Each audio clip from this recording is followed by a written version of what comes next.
Bismillahirrahmanirrahim. Assalamualaikum warahmatullahi wabarakatuh. Halo semuanya, perkenalkan nama saya Anissa Saptir Muntaha, kelas 5B, Pendidikan Kimia, Fakultas Tarbiyah dan Keguruan. Baik, di sini saya akan mempresentasikan hasil jawaban UAS Kimia Unsur Transisi. Langsung saja, di sini terdapat soalnya. Kita masuk ke jawaban nomor 1. Nah, sebelumnya kita harus tahu dulu nih dan tentukan muatan dan juga elektron valensi dari TI, di mana TI ini mempunyai 22 nomor atomnya ya.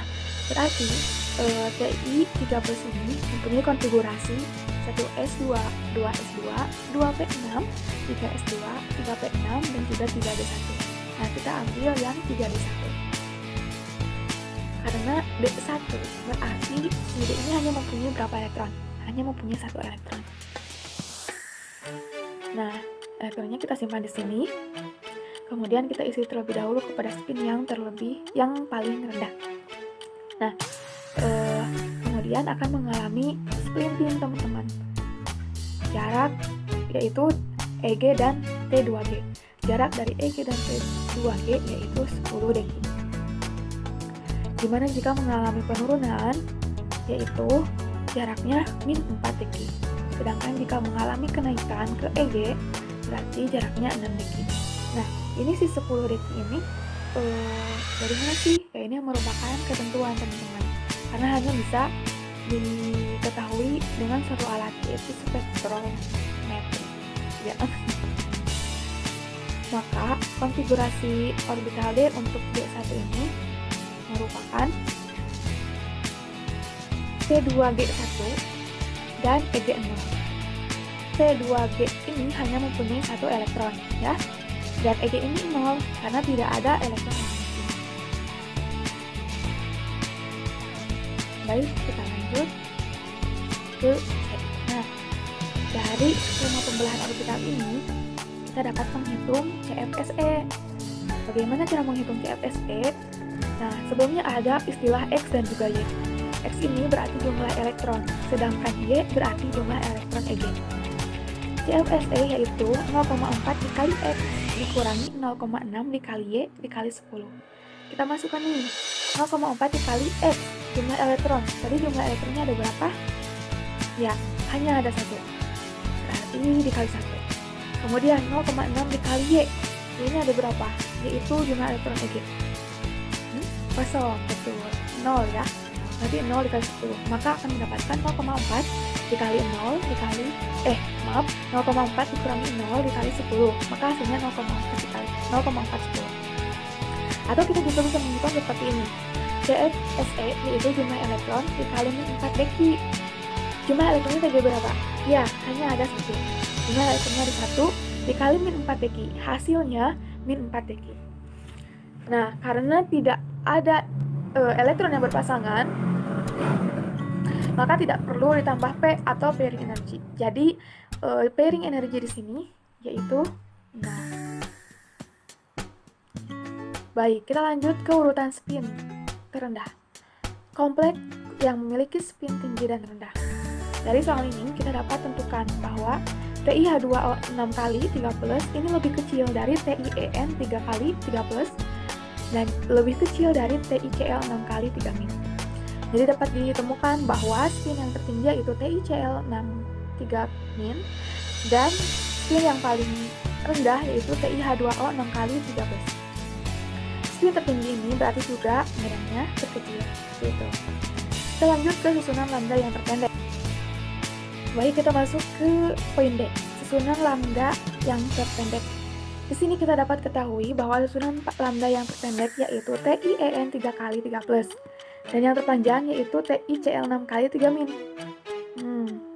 Di sini ada urutan ligan yang paling kuat dan sampai ke ini weak atau lemah. Nah, jika ligan ini kuat, maka panjang gelombangnya itu pendek. Begitupun sebaliknya. Jika ligannya lemah, maka panjang gelombangnya itu pendek. Baik, kita masuk ke jawaban nomor 2. Reaksi yang disebutkan di soal merupakan reaksi substitusi ligan. Teman-teman juga harus ketahui pengertian dari senyawa kompleks nih, yaitu satu atom pusat berupa logam transisi ataupun logam pada golongan utama yang mengikat anion atau molekul netral yang disebut dengan ligan. Adapun pengertian substitusi ligan yaitu merupakan reaksi di mana satu atau lebih ligan dalam suatu kompleks digantikan oleh ligan lain. Kemudian ada syarat reaksi substitusi ligan. Nah, setiap ligan setidaknya memiliki satu pasangan elektron bebas. Atom logam, baik dalam muatan negatif ataupun positif, bertindak sebagai penerima pasangan elektron, sehingga ikatan yang terjadi antara logam dan ligan umumnya merupakan ikatan kovalen koordinat. Atom dalam suatu ligan terikat langsung dengan atom pusat sebagai atom donor. Kemudian kita masuk ke poin B, senyawa koordinasi yang kita ketahui. Nah, senyawa koordinasi ini adalah senyawa yang terbentuk karena adanya ikatan antara ligan dengan ion pusat.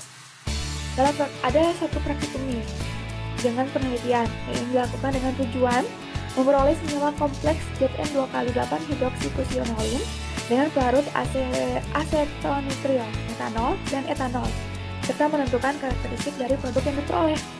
Adapun metodenya yaitu dilakukan dengan mencampurkan ZnCl 2 kali dan larutan 8 hidroksikusionolin disertai pengadukan dengan menggunakan magnetic stirrer selama 60 menit. Adapun karakterisasinya yaitu dilakukan dengan menggunakan UV-Vis, FTIR, dan AAS dari sintesis kompleksi Zn 2x8 hidroksikusionolin dalam pelarut asetonitril, metanol, dan juga etanol.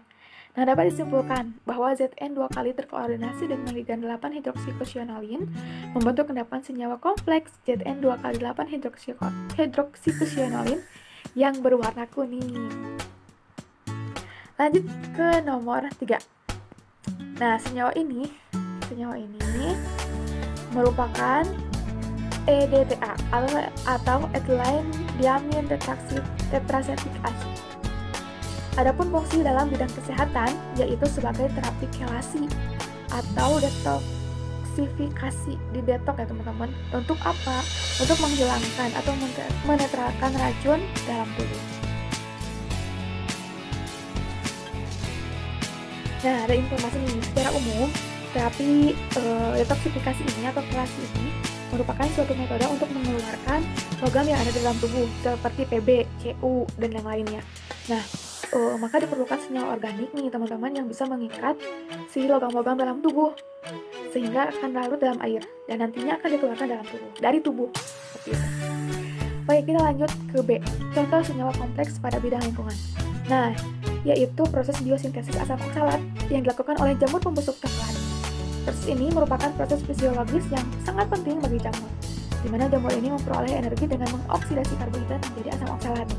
Dengan persamaan, C6H12O6 ditambah 5O2 akan menghasilkan 2COOH2 kali ditambah 2CO2 ditambah 4H2O. Dalam metabolisme biosintesis dan asam oksalat pada jamur basidiomycetes, asetil-CoA yang diperoleh dari oksidasi glukosa ini dikonversi menjadi asam oksalat. Selanjutnya, disekresikan ke lingkungan sintesis asam oksalat dengan menggunakan inhibitor spesifik menyebabkan terhambatnya pertumbuhan jamur untuk meminimalisir dalam degradasi polutan. Baik, sekian yang dapat saya sampaikan. Terima kasih atas perhatiannya. Dan terakhir, mungkin ini merupakan UAS terakhir ya bagi semester 5 pendidikan kimia ini. Mari kita tutup semester ini dengan bacaan hamdalah bersama-sama. Semoga hasil yang kita dapatkan nanti dapat sesuai dengan harapan dan